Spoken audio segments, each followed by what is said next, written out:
Hello, magnifique toi, ça y est, on est en ligne pour ce défi 51, le vrai cette fois, parce que hier en fait c'était le 50, je me suis trompée. Bon, donc avec ce live, il est possible que je me fasse pas que des amis, voilà. Mais peut-être potentiellement les amis que je vais me faire là maintenant, je veux dire, les amitiés que nous allons tisser dans ce live seront peut-être vraiment authentiques. Tu es prêt?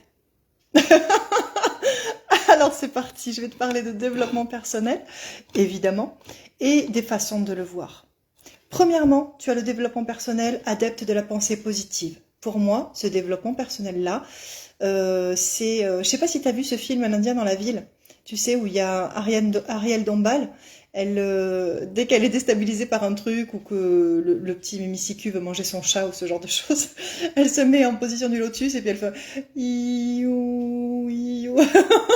Voilà. Et puis si ça ne fonctionne pas, elle pète un câble et puis elle annonce qu'elle va chez Maître Dang pendant quelques temps et qu'elle va lui donner un pognon fou pour se réaligner les chakras. Voilà, donc ça c'est ce que je vois du courant des adeptes de la pensée positive.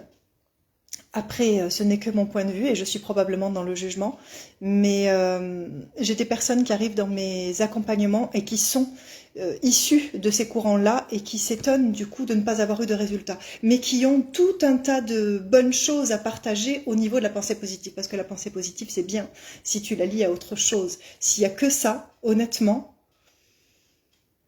ouais.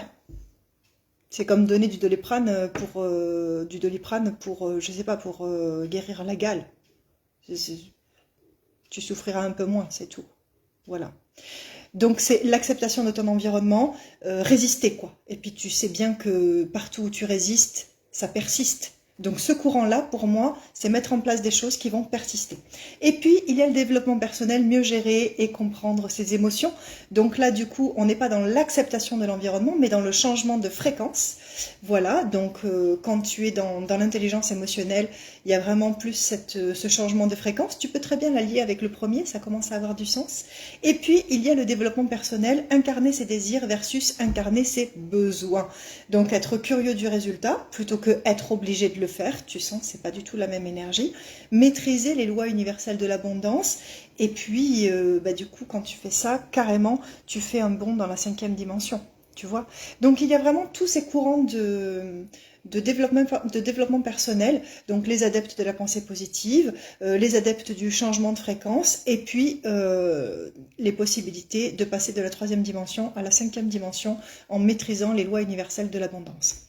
Ce soir, 20 heures, je te présente le bundle de l'été, qui est bi-quantique, c'est-à-dire bi-alpha, et abondance énergie quantique, où je te présente ce que je propose en fait, qui est non pas, tu l'auras compris,